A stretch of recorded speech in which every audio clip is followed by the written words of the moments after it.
It's a horse. Yeah. I thought it's a sheep, but Сало це морозиво. Танцювала риба з раком, а петрушка з пастернаком. it's a bit a difficult story. How you can describe Ukraine? It's direct, very honest, and very heartwarming. Це каже тріска? Тут тріска? No, we don't have тріска. Сало з прорізю, це наш.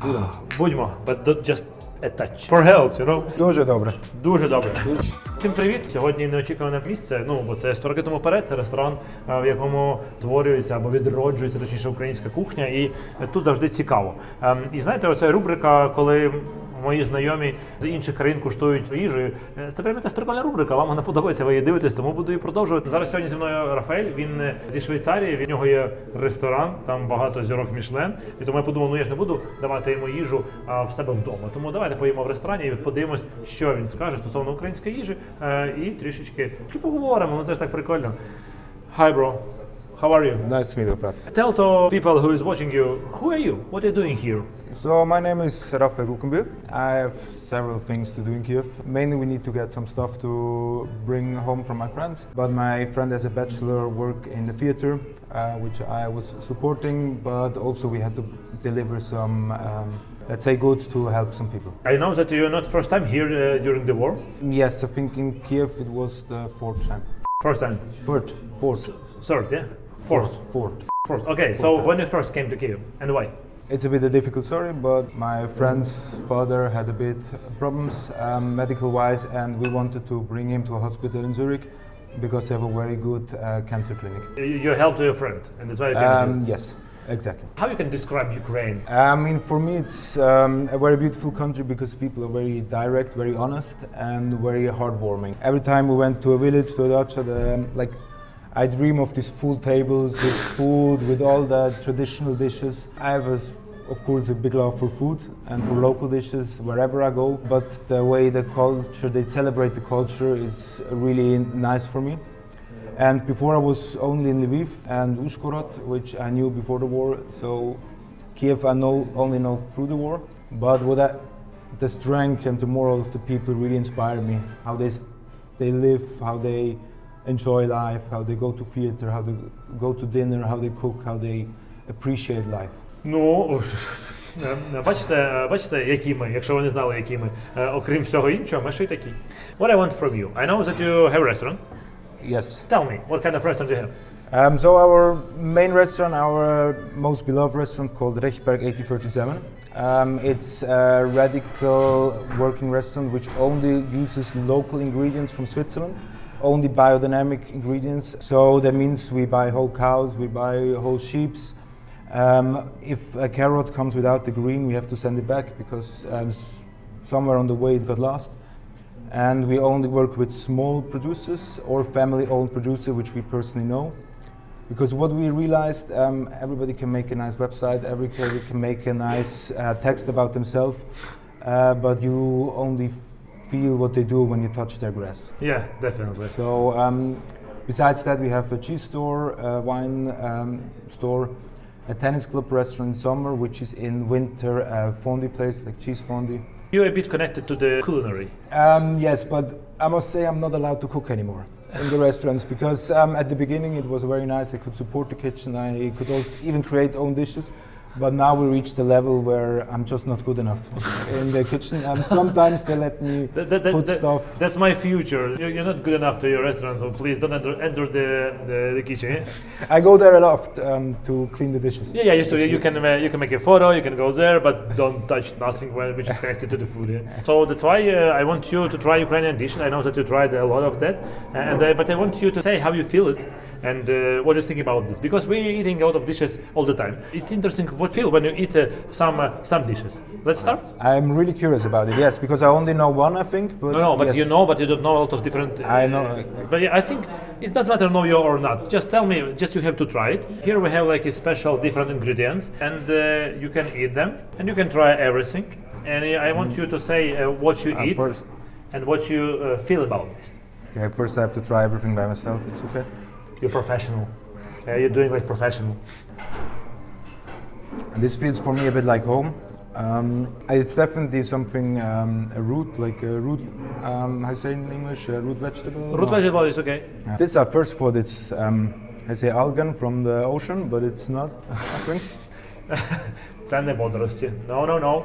I think that when I was trying to do this dish, I was trying to make it as simple as it is, and we have just as much as simple ingredients here. So we have one famous song, which called "Танцювала риба з раком, а петрушка з пастернаком." It's called that it was dancing crayfish with the fish. And parsley root with the parsnip. It's just baked in a wooden oven. We have some smoked sour cream. This one is sorrel, you know sorrel? Sorrel, no, from the name not. But I will find out. Sorrel, щавлем. This one, right? Yes. It's like when you eat it, it gives the acidity. And you know the borscht, and the first borscht, they've been cooked with the sorrel. And we have green borscht, we cooked only with the sorrel. That's our, because it has to be sour. Ah, okay. That's why, okay. That's why the sour comes from that. Yeah. What I really love is that you feel the different ingredients. It feels like, you feel the nature, you feel the original ingredients. It's not overcooked, it's not over spiced, you feel what's there. People in the Switzerland, they will like it or not? Yes, parsley is something which is also very traditional because we also have a cold weather, cold winter, and you need something to store. Also the berries. The sorrel is not used, personally I only know one traditional lemonade which is used, but but I mean it has cheese on it, so Switzerland needs to love it. It was the first dish, and I know that a lot of Ukrainians maybe they never eat such a combination because now we were trying restaurant dishes. Сьогодні ми зараз куштуємо ресторанні страви, тому де вони трішки покращені, але це пастернак з копченою сметаною і трішки щавлю. Я думаю, це дуже зрозуміло. І як бачите, Рафаель каже, що це можна їсти в Швейцарії. It's very interesting that we eat this parsnip and we have a song. Its song has like 300 years. And we never believe, we think that only here we can eat it. But I think that your country is easily can be the same dish. Not exactly the same, but yes. No, I mean, like, yes, it's like, yeah.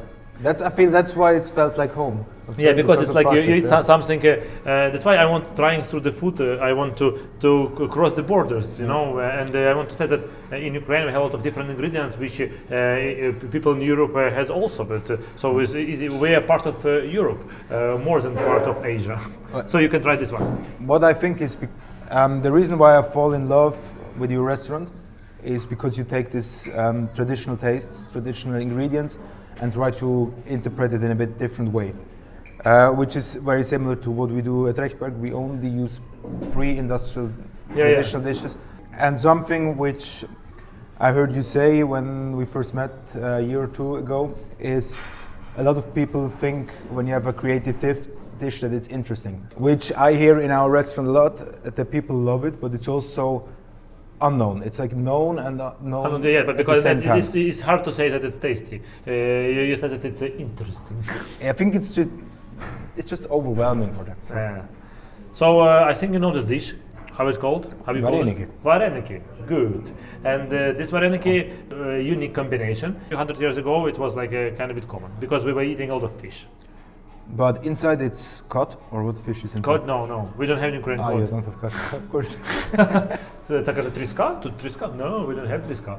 We have some river fish. So what kind of river fish, you know? We have a lot of river fish, and also before the huge invasion we had a few fish from the Black Sea, but now it's forbidden to catch to be there, but that's the river fish. To be honest, I have no idea what fish you have in Ukraine. We have like a lot of so you know the carp? And yeah, I know the carp, yeah. That's carp. That's carp. That's why it has this earthy taste. I really love it. You know, that's a spike caviar. Okay, it's not... Икра щуки, короб. And for us it's very, we have also карась. Карась, it's like there is carp with the mustache. Long, yeah. And without mustache we call it карась. Okay, карась. Oh, good. I'm learning. You're learning Ukrainian. Okay, don't eat much because we have to move on.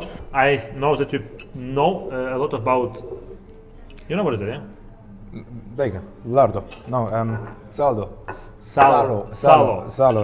So for us, when you ask someone to call the 5 Ukrainian traditional dishes, everyone will call borscht, sirniki, вареники, and salo. And for us, if you will say to someone that someone in the world has also salo, people will be quarreling with you. So when you called lardo and bacon. Yes, I figured that my roommate we once had lardo from Spain, And I said, that's lardo, and I got hanged for it. And now, of course, I had to read a bit about the history of it. So You can try it. So it's I'm salo. very curious. And I will tell to in Ukrainian language.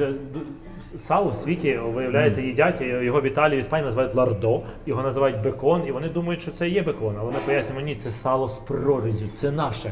І знаєте, мені ще не вдавалося нікому, жодному українцю донести, що сало їдять ще в інших частинах світу. Ми думаємо, що їдять, ми їмо його лише самі, ну давайте так і думати. Але не треба перекладати його як лардо або як pork fat, хай буде просто сало. So, what is the taste? I think that normally in bacon, people are cooking bacon. And lardo, sometimes you can eat fresh, but normally over salted. So we eat like this. Is it unique or not? What I really like is what you described. It's not too salty. Usually I only feel the salt. I'm a person who loves salt, so for me it's okay, but here you smell the meat, and because of the fat you smell the meat even better. So it's like really a unique experience. And I'm not sure, you didn't put a lot of garlic on it. You have like a bit of the garlic taste, but you don't smell the garlic. Like it's very subtle. It looks like you were smoking it with. No, it was not smoking. No, just a bit of garlic on top, and that's all, just for the smell. Yeah. And that's our Ukrainian salo. When we eat, Дуже добре. дуже добре. I think when people look and when someone eating salad, let's say, I want this salad. You know, it's like a mechanism. So for us, that's a kind of a unique thing. It's beautiful. Okay. It's like ice cream. It's melting on your tongue. Сало – це ice cream. Сало – це морозиво. Сало – це морозиво. It's melting. It's melting. It feels soft, and it's like it fills out your whole mouth. You're trying to show that salo is the best, and we say, oh, you have to have the passport of Ukrainians. Work on my pronunciation of Ukrainian words until then. No worries. You can speak English. It's not a problem. But the moment how you describe the salo. That's when you have the exam to have the citizen of Ukrainian. You have to describe the salo. Okay, I will. You pass it already. Okay, so I know that I've been to Switzerland like few times. I was in love with the cheese. But in Ukraine we have also some special cheese. It also we're producing in the mountains. I want you to try it. It's called horse. It is a horse. Yeah. I thought it's a sheep, but no, it's a horse. It's beautiful. I love it already. Try it. Can I eat a whole or just a half? Yeah, you can try a whole.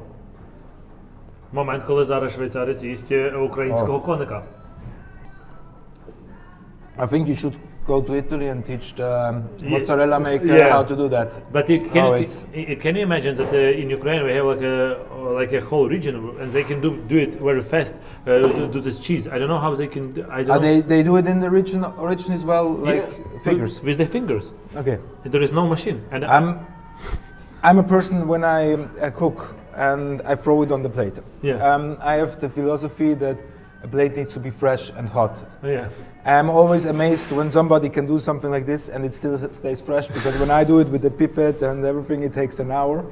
So my plates never look as tasty as this one, and of course they don't smell as Okay, so this cheese we can show to the world that we have some Ukrainian cheese. I think it's okay. It's not so perfect as the Swiss cheese, because we need a few hundred years more to practice. But we will. Maybe in the future you will have this horse. We'll have some gold medal and some world championship of the cheese. On the first place it's going to be Gruyere, and on the second place it's going to be horse from the Ukraine. Okay, we're moving next. Some fish, but I know you know already this fish, but I want you to try this. Because it was the combination vareniki with the fish and this one. I first thought that's egg, but it's... No, it's not egg. It's not. And my friend from Germany, she was eating and she said that it's a hirse.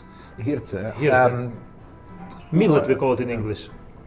You have this in Switzerland? We even have a very old tradition that we make kasha out of it.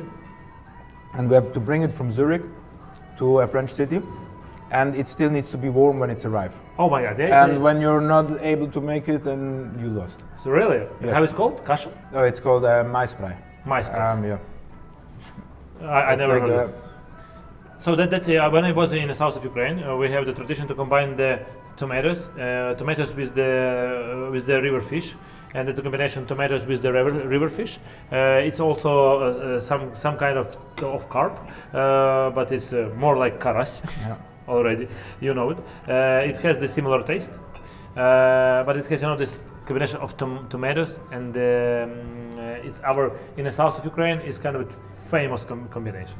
What did you do with the fish? That's not sous vide. That's not. No, it's just fried, the fish fried, and then we have we have the tomatoes, and so we cook it hot, everything together, and then we just leave it in for the cold place. And this gelatin which is in the fish, it's sick the tomatoes. It starts to be with some kind of Asia. Yeah, it has like not umami, but a bit like this Asian flavor. Yeah. Before dessert, Oh. I will just give you. Oh, that's my favorite thing. But don't drink much. I'm just showing this for the video. Budimo, but just a touch. Met? No. No, no. I think maybe you tried. Obviously, you tried because people were sharing with you different alcohol drinks. But that's one of interesting things that even Ukrainians they just start to rethink about it because they never heard about this. But it was like a whole tradition of preparing this. And because you have some Michelin restaurant, I want you to give something super interesting, not just the med. Maybe. Need to tell you a small story. I have especially a small piece of carton with me. Yeah. Every time I visit my friends in the village. Because I'm always afraid when I leave the glass for 1 second, it's filled up again. Yeah. That's the. I need to cover it like this to protect it. Yes. Yeah, that's the thing. Okay. So we call it contabas. Oh, okay. Contabas, that's the actually black currant. Oh, yeah. Black currant, but it's this. It's not the stems, but before stems is how it's called. When leaves come, so you have the sprosse before it comes out. Yeah, before it comes out. So it's just you have to gather only in the end of the May. Yep. You're gathering these small things, and then you put it to the alcohol for the half a year, and then you have this aroma and nothing else. Nothing else. So yes, so it's the most. It's so herbal that for me it's shocking information. It feels very healthy. Yeah, it's like it's medicine. It's like medicine. Oh, and we say for health, So with something like Ukrainian digestive, I think it can be, but we have to work it. Is that we can maybe add to some cocktails because to drink much of that it's kind of a bit hard. It's very aroma. But if you will add it to different cocktails, I think it will fit. Do you produce that yourself? Yeah, but really cool. we have one company which they start to produce in I don't know, it's like distillery. It's not so. They don't have the still big line, but they're doing like 3,000 bottles. Okay. It's not much, but not much, but this is the beginning, and that's the veteran. He started to do it, and it's very important for us. So how is the company called? Contabas. Contabas. Oh. Contabas. They call the company in the way of how it's called. So this one is a dessert. I found it also in one Ukrainian village, and this one is milk. Milk, yeah. Is it milk? Yeah, milk. When it's you cook milk for the 3 hours, it's like some kind of condensed milk, but it's not condensed milk. It's something. And the seeds. Oh, that looks tasty. That's just the milk, and something else. 2 more ingredients, and that's all. Again, we have the. Yeah. You can make out kasha out of it. Yeah. It's the same. This yellow thing which you've been eating. I love the ice cream because you have like this original taste. It's not too sweet, but still powerful. It's only milk. It's milk which has been cooked in the wooden oven for 3 hours. So it's how it's called. It's condensed, but smoked milk. Smoked. We call it prяженое молоко. Burnt milk. Yeah, okay, burnt milk, let it be. And there's some honey, just for decoration, and that's all. So it's just 3 ingredients, and and that's I found this recipe in one village, and this granny she was telling to me, like, what is so unique in this dish? I'm eating this dish for the 100 years. I say, nothing unique. Babusia, no worries. I will tell that people all around the world they will try this dish. And it's called kasha-zozuля. Zozulya, it means there's some kind of bird, and this looks like yellow and bird has yellow and black dots. Знаєте, що бачите, каша-зозуля, вона все більше і більше стає популярною, вона зараз є нематеріальним спадком України, але все більше і більше людей в світі будуть її їсти. І я покажу вам, як з однієї страви можна зробити, популяризувати цілу, її популяризувати на весь світ. Треба просто кожен день системно щось робити. It was in Ukrainian. About how understood everything. Okay, so it was 5 dishes. Tell what you think about this. Basically, I love all of them. I especially think the dessert has something unique because it's like sweet, it's tasty, but still it has a twist. Yeah.